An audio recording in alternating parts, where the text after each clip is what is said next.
রহস্যজনকভাবে মৃত্যু হলো এক বৃদ্ধার। বাড়ির কাছে জমির মধ্যে পড়েছিল ওনার দেহ। ঘটনা রাজধানীর দুর্জয়নগর এলাকায়। ঘটনার সময় বৃদ্ধার দুই পুত্রের কেউই বাড়িতে ছিলেন না। প্রতিবেশীরা প্রথম মৃতদেহটি দেখতে পান। খবর পেয়ে দুই পুত্রই বাড়িতে ছুটে যান। নিথর মাকে জিবি হাসপাতালে ট্রমা সেন্টারে নিয়ে এলে পরীক্ষা নিরীক্ষার পর ডাক্তাররা বৃদ্ধাকে মৃত বলে ঘোষণা করেন। মৃতার নাম গীতারানী দেবনাথ। মায়ের মৃত্যুতে কান্নায় ভেঙে পড়েন দুই পুত্র, কিন্তু ঠিক কিভাবে মৃত্যু ঘটেছে তা জানা যায়নি।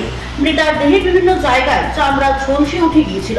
অনেকেই আশঙ্কা কোনোভাবে হয়তো বিদ্যুৎ স্পৃষ্ট হয়ে মৃত্যু ঘটতে পারে। অনেকে দেখো তোর মা পড়ে রইছে ওই দূরে আমার দৌড়াদৌড়ি করে গিয়া ওখানে গাড়ি দিয়া লয়ে এলাম গিয়া কি অবস্থা পাইছেন মারে? গিয়া দিয়ে অনেক মানুষের দইরা কান্দাকাটি করতেছে। আমরা খবর দিছি, আমরা গিয়া এবার গাড়ি লইয়া গিয়া আমরা আইছি। মৃত্যুটা কিভাবে হয়েছে?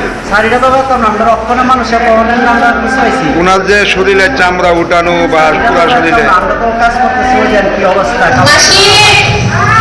কাউন্সিলর কাজ করতেছি, কাউন্সিলর হারাইছে দেখছে গিয়া কি করে যে রূপটা দেখছে এই রূপটাও কাজ করতেছে। যারা প্রথমে দেখছে তারা জিজ্ঞাসা করছেন কিভাবে হয়েছে? কইছে কইরা রইছে দেখছে দেখতে গিয়া আমার কইছে এবার আমি গিয়া দৌড়াদৌড়ি করে শুরু হয়ে বলে গিয়া আরো পারামান চলে আইছি। আশেপাশে কোনো কারেন্টের তার আছিল? কারেন্টের তার তেমন না নাই।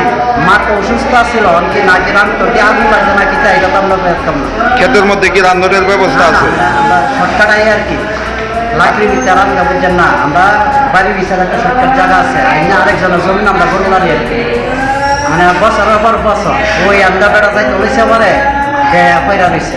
মার নামটা কি? মার নাম হচ্ছে গীতা শুক্রদাস। বয়স কত? বয়স পাতাবা সাইডের উপরে। বাড়ি কোন জায়গায়? বাড়ি দুজনের হরিপ্রসাদ আছে তার মুখটাতে। কি মনে হয় এই যে চামড়া উঠানো যে কিভাবে চামড়া? কারণ কিতা কইতাম কোন আমি কাজ করতে আমি কিতা কইতাম। Siri TV, channel for news and entertainment.